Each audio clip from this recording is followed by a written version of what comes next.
ดีทุกคนวันนี้สาวแพงสิพาพี่น้องตำมะฮุ่งเสิร์ฟหอยเนาะพี่น้องเนาะแต่ก่อนอื่นเฮาก็สิไปเอามะฮุ่งก่อนเนาะพี่น้องถ้าพี่น้องไปเอามะฮุ่งเฮาก็ย่างไปเอามะฮุ่งเลยเนาะพี่น้องเนาะไปเลย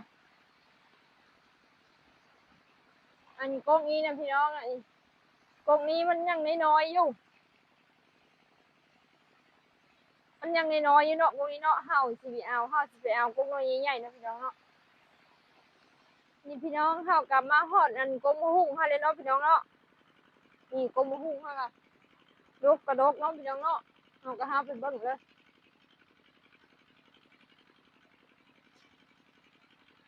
นี่เนาะพี่น้องกงมะฮุ่งเฮาก็เอาอันนี้มันเดาะมันออกก่อนเนาะมีแต่หน่วยใหญ่ๆนะพี่น้องเนาะนี่เนาะพี่น้องบัดนี้ก็ห้าก็มาปิดเอาเลยเนาะเอาในนี้ปิดอะไรเลยพี่น้องเลยห้าสิเอาหน่วยน้อยๆเนาะมาพี่น้องวันนี้ห้าสิไปต้มหอยเนาะพี่น้องเนาะมาพี่น้องวันนี้ห้าสิมาล้างหอยเลยเนาะนี่หอยเนาะตัวพี่น้องนี่มันขายขี้เนาะเท่ากับเทลงไปเลยนี่มันติดไปนี่แหละ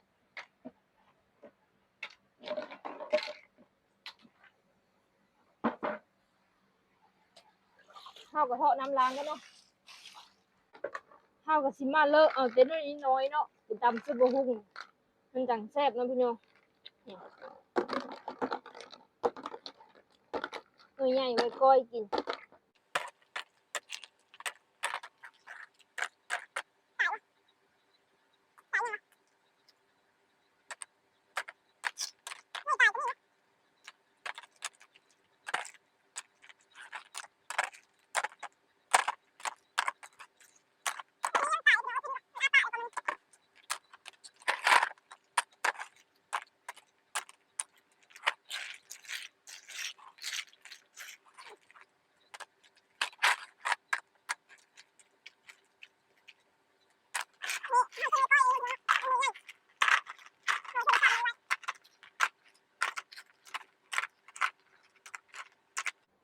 หอยที่ไปการมันหลายๆพี่น้อง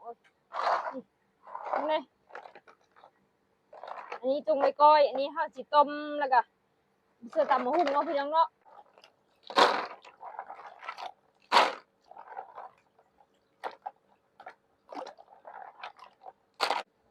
มาพี่น้องวันนี้ข้าวสิมาเลาะมะฮุ่งต่อเนาะหอยนี่ข้าวกับล้างถ้ามอยังไม่ได้พดเนาะข้าวกับมาเลาะมะฮุ่งท่า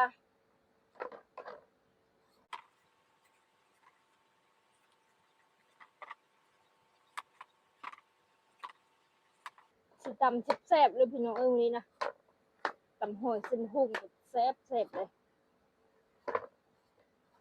อยู่บ้านเฮานะมันตำเสื้อหอยกุ้งเสื้อกระปูนะพี่น้องเนาะอันนี้มันมีกระปูหน้าพี่น้องอยู่พี่นะมีแต่กระปูดำกับกระปูหรือว่าเขามันอยู่ตามคลอง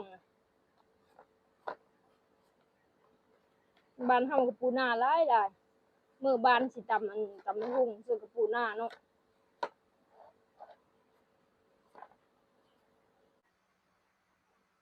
มาพี่น้องนี่หม้อข้าวพดเลยเนาะพี่น้องเนาะวันนี้ก็ห้าสิมาเสื้อหอยเลยเนาะพี่น้องทอดลงไปเลยนี่ยันน้ำหอนผงทอดลงไปเลยเนาะพี่น้องเนาะเนี่ยทุกคนหม้อต้มหอยนะคะปุ่นเลยเนาะพอแล้วทำไม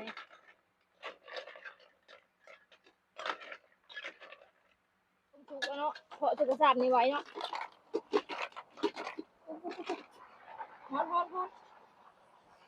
ฮอนอายยังพี่น้องอายทวดอยู่แต่ถ้าปะมันเย็นก่อนยังมาจิ้มมันเนาะพี่น้องเนาะมาพี่น้องวันนี้ห้าสิมาซับมาหุ่งเลยเนาะพี่น้องเนาะซับมาหุ่งท่าหอยเย็นเนาะหอยเย็นจังใบจิ้มมันเนาะ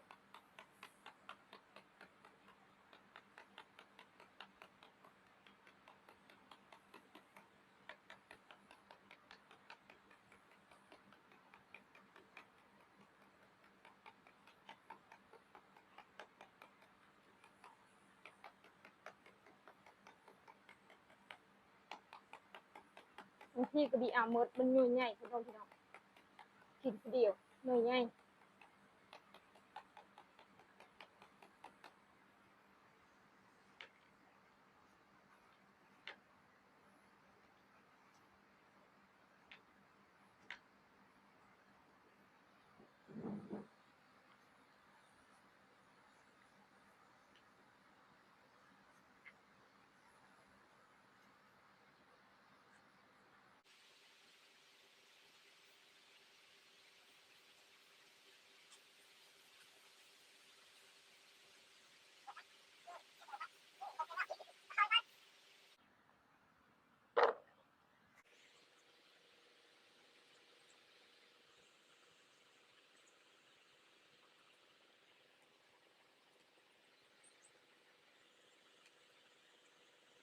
มาพี่น้องบัดนี้เฮาสิมาจิ้มหอยเลยเนาะมันก็เจอนี่แหละนู่น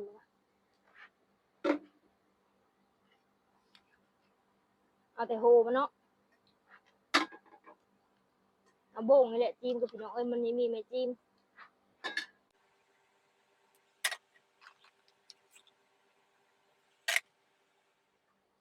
พี่น้องเฮาจิ้มแล้วก็เฮามาล้างมันเนาะล้างเอาเมือกมันเนาะพี่น้อง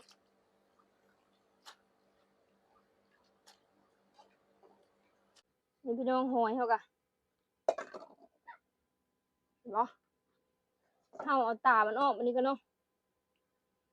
กระเบียวมันจะมันเบิ่งนี่ตามันมาพี่น้องวันนี้เฮาสิมาตับมาคิดกันเลยเนาะพี่น้องเนาะนี่เฮาเก็บมาคิดเชื่อคกเลยเนาะพี่น้อง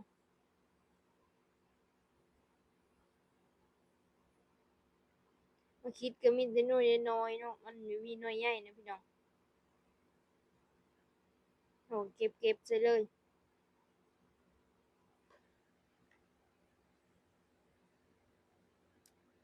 มันหาไปสนอยู่ตามันโหหอยเนาะมาคิดกะนี่ก็เสือกระเทศลงไปแล้วเนาะพี่น้องมันนี่ก็ต่ำเลย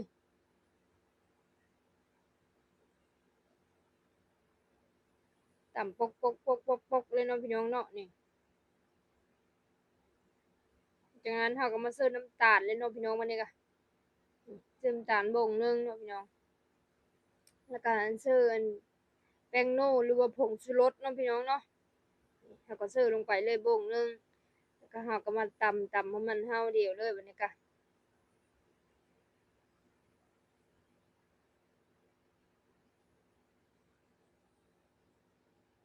ตำก็สบายพี่น้องมันพกใหญ่เลยสบายมันไม่ได้เฮเนาะอันนี้ก็เฮาก็สิมาเสิร์ฟมะนาวเนาะพี่น้องเนาะมะนาวก็เฮาเสิร์ฟหน่อยนึงพี่น้องเฮาไม่ได้เสิร์ฟหลายเนาะเฮายังมันส้มเฮามีมักส้มไปเลยเนาะคันผู้เริ่มมักส้มก็เสิร์ฟหลายๆหน่อยเนาะพี่น้องเนาะแต่ค่อยน่ะบ่มักส้มไปเลยค่อยก็เลยแบบเสิร์ฟหน่อยเดียวก็พอแล้วค่อยเฮาก็บีบน้ำมันเนาะแล้วก็อันนั้นมันก็เฮาก็ทิ่มเนาะดังมันน่ะแก่นมันอันนี้ก็เฮาก็สิมาเสิร์ฟปลาแดะต่อเนาะพี่น้องเนาะปลาแดะเฮาก็ยังหมดแล้วพี่น้องน้ำมันก็มีแต่ตอนกระแดงเลยพี่น้องปลาแดะก็เฮาเสิร์ฟ2อันเนาะพี่น้องเนาะเสิร์ฟปลาแดะตอนกับปลาแดะบุ้งเนาะพี่น้องเนาะนี่เฮาก็เสิร์ฟหมดกองเลยพอดีหมดเลยปลาแดะก็งั้นเฮาก็มาตำคนเข้าเดียวเลยเนาะพี่น้องเนาะนี่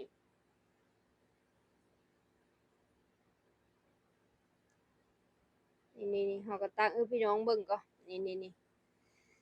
เป็นตาแซ่บเลยพี่น้องหอมปลาแดะซอยๆก็เฮาก็มาเสิร์ฟมะเขือเนาะจะมะเขือแล้วก็เสิร์ฟมะฮุ่งพี่น้องแล้วก็หุบมะฮุ่งลงไปแล้วก็ตำยวกเลยเนาะ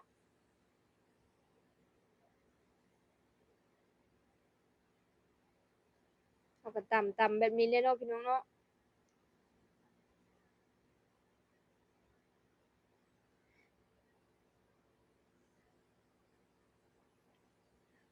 จังเฮาก็ตื้มอีเนาะมันน้อยแล้วก็เฮาอันนั้นเฮาตื้มอีกก็นี้เฮาสิหลายเติบเลยเฮาตำเทื่อละน้อยเนาะพี่น้องเนาะ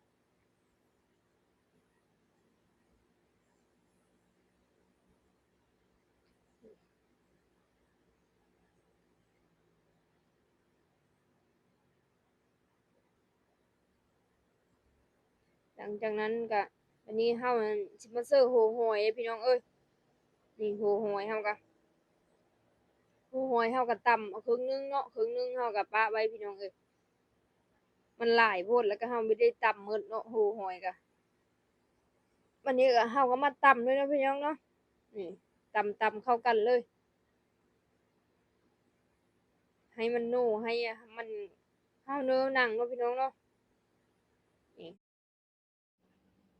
นี่พี่น้องเฮาก็อันตำแล้วเนาะพี่น้องเนาะเฮาก็มาอันเทาะเสื้อถาดเลยเนาะพี่น้องเนาะเทาะเสื้อถาดเลยเฮาก็ตักเสื้อถาดเลยเนาะพี่น้องเนาะนี่โอ้โหยก็หลายพี่น้องเอ้ยมะฮุ่งอันเช่นมะฮุ่งน้อยๆนึงพี่น้องเฮาก็เทาะน้ำนูมันลงไปเลยเนาะนี่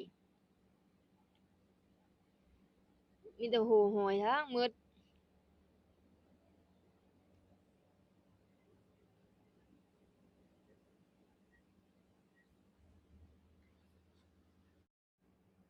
มาพี่น้องบัดนี้ก็เฮาสิมากินเลยเนาะพี่น้องเนาะกินก็กินผู้เดียวคือเก่าพี่น้องเอ้ยนี่เฮาก็กินอันนี้คำใหญ่ๆเลยเนาะพี่น้องเนาะ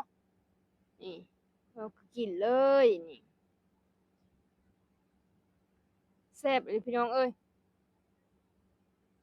เฮาก็มากินมะเขือเนาะพี่น้องเนาะมื้อนี้ก็มะเขือก็น้อยอ่อนๆหนึงพี่น้องเอ้ยเฮาก็ครบกินเลย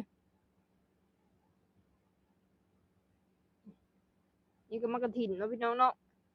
กินกับมะกะถินก็แซ่บๆพี่น้อง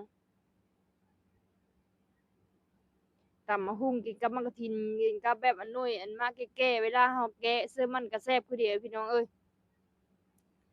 แต่อันนี้เฮาไม่ได้ไปเอามาแกะซื้อเนาะอันน้อยในมะกะถินที่มันแก่นะเฮาเอาแต่อันอ่อนๆมันมากินเนาะพี่น้อง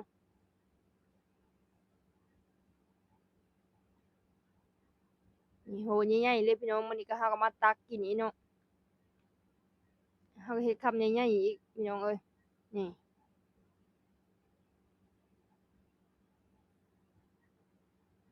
เราก็ซวบเข้าไปเลยเนาะพี่น้องเนาะนี่ว้าวเต็มปากเต็มคำเลยพี่น้อง